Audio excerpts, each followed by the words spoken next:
ሰላም ጤና ይስጥልን። በዛሬው መረጃችን ሁለት እጅግ አነጋጋሪና አሳዛኝ ክስተቶችን ይዘንላችሁ መጥተናል። በቅድሚያም በዓለም አቀፉ አድማስ አሜሪካ በኢራን ወታደራዊ ተቋማት ላይ ከፍተኛ የተባለ የአየር እርምጃ መውሰዷን ስታውጅ፣ በሀገር ውስጥ ደግሞ ሀገራችንን በዓለም አቀፍ የቁንጅና ውድድር በቪየትናም ላይ ለመወከል በመዘጋጀት ላይ የምትገኘው የሩት ይርጋለም ታላቅ እህት ቅዱሳን ይርጋለም መታገቷና ሕይወቷ ማለፉን ተከትሎ የቅርብ ጓደኛዋን ጨምሮ 10 ተጠርጣሪዎች በፖሊስ ቁጥጥር ስር መዋላቸው ተገለጸ። ፖሊስ ምን ምላሽ ሰጠ? የእነዚህን አንኳር ጉዳዮች ዝርዝር መረጃ ይዤላችሁ ቀርቤያለሁ። ቪዲዮን ላይክ እና ቻናሉን ሰብስክራይብ በማድረግ አብራችሁን ቆዩ። ወደ ዝርዝሩ ከማለፋችን በፊት የስፖንሰራችንን መልእክት ሰምተን እንመለስ። በወር እስከ 100 ሺህ ብርና ከዚያ በላይ ቋሚ ወራዊ ገቢ ማግኘት ይፈልጋሉ?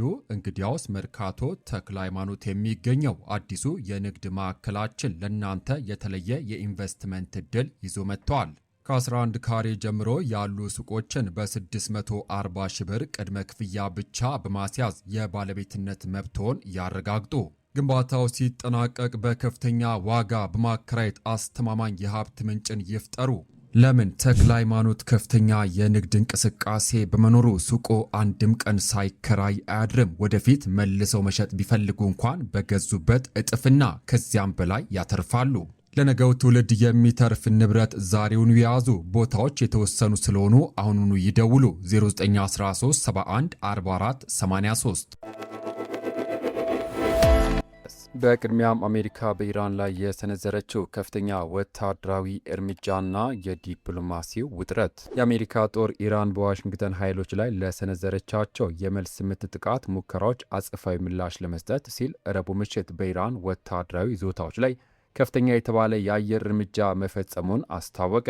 በዚህ ወታደራዊ እርምጃ በርካታ የኢራን እስላማዊ አብዮታዊ ዘብ IRGC ኢላማዎች መመታታቸውን የአሜሪካ ማዕከላዊ እዝ ሴንትኮም ገልጿል። አሜሪካ ጋብ አድርጋው የነበረውን ወታደራዊ እንቅስቃሴ በድጋሚ ጀመረችው። ማክሰኞ ዕለት ኢራን በዮርዳኖስ በሚገኙ የአሜሪካ ጦር ሰፈሮች እንዲሁም በሆርሙዝ ወሽመጥ ጉዞ ላይ በነበሩ መርከቦች ላይ የተወነጨፉ ሚሳኤሎችን ተከትሎ እንደሆነ እዙ ተናግረዋል። የአሁኑ መካረር የታየው አሜሪካና ሳውዲ አረቢያ በጋራ በኢራቅ ውስጥ የሚገኙ የኢራን ተቀጽላ ኃይሎች ላይ ጥቃት መፈጸማቸውን ለመጀመሪያ ጊዜ በይፋ በገለጹ ማግስት ሲሆን ይህም ክስተት የሁለቱ ሀገራትን የጦርነት አድማስ ይበልጥ እያሰፋው ሆኗል። ውጥረት ባለበት ሰላም አይሰፍንም እንደሚባለው የአሜሪካ ማዕከላዊ እዝ ለአንድ ሰዓት ገደማ የቆየውን የረቡዕ ምሽት እርምጃ ኢራን በመካከለኛው ምስራቅ በሚገኙ የአሜሪካ ኃይሎች ላይ ለሰነዘረችው ሙከራ የተሰጠ ኃይለኛ ምላሽ ሲል ገልጾታል። በኢራን የተወነጨፉት ሚሳኤሎች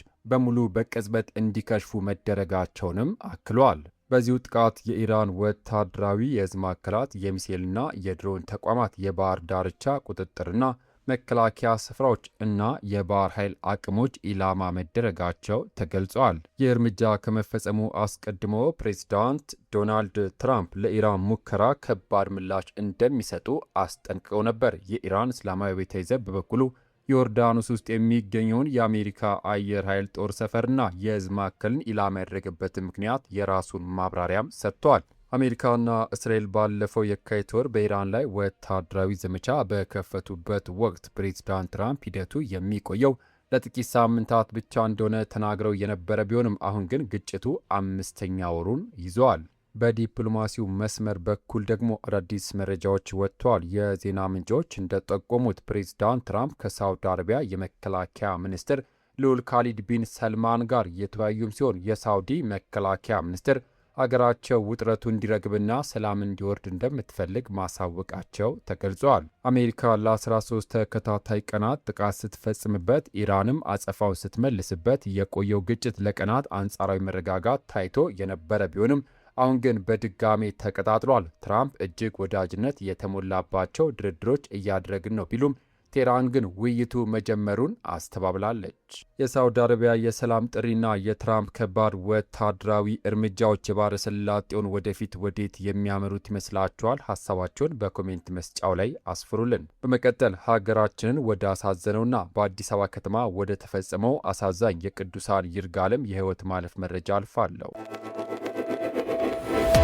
በመጨረሻም ኢትዮጵያን ወክላ በ2026 ሚስ ወርልድ የቁንጅና ውድድር ላይ የምትሳተፈው ሩት ይርጋለም ታላቅ እህት የሆነችው ቅዱሳን ይርጋለም በመታገቷና ሕይወቷ በማለፉ ምክንያት የሩት የቅርብ ጓደኛዋን ጨምሮ 10 ተጠርጣሪዎች በቁጥጥር ስር መዋላቸውን የአዲስ አበባ ፖሊስ አስታውቋል።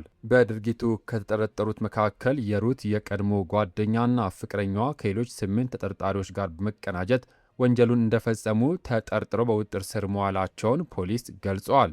ይህ አሳዛኝ ክስተት የተፈጸመው የሟች እህት ሩት በመጪው ነሐሴ ወር መጀመሪያ ላይ በቪየትናም በሚካሄደው ሚስ ወርልድ 2026 ላይ ለመሳተፍ ዝግጅት እያደረገችበት ባለችበት ወቅት ነው።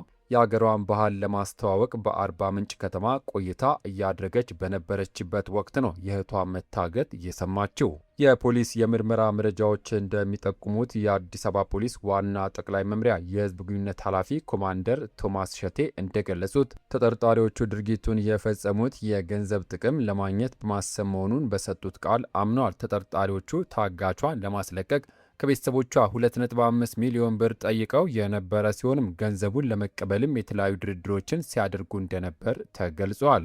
ዕድሜዋ 30 የነበረው ሟች ቅዱሳን ይርጋለም የልብስ ዲዛይነርና የጌጣጌጥ ስራዎችን የምትሰራ ጠንካራ ወጣት ነበረች። ከወዳጅ ተጠበቅ እንደሚባለው የወንጀሉ አፈጻጸም እጅግ የሚያሳዝን ነበር።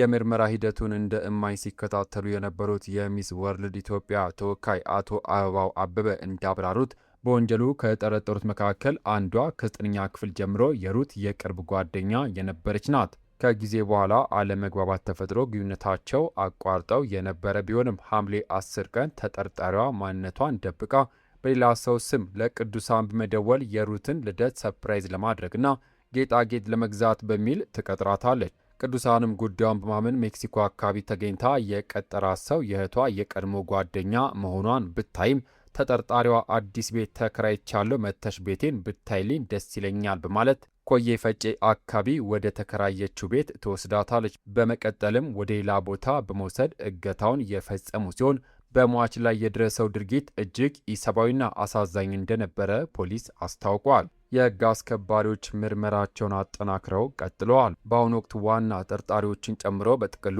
10 ሰዎች በቁጥጥር ስር ውለው ምርመራ እየተደረገባቸው ይገኛል። ሀገሯን ልትወክል ዝግጅት ላይ የነበረችው ሩት ይርጋለም በእህቷ ሕይወት ማለፍ ምክንያት በከባድ ሐዘን ውስጥ የምትገኝም ሲሆን በመጪው ነሐሴ 3 ቀን ከ170 በላይ ሀገራት በሚሳተፉበት ውድድር ላይ ለመሳተፍ ወደ ቪየትናም እንደምታቀና ተገልጿል። ዘገባው የቢቢሲ ነው።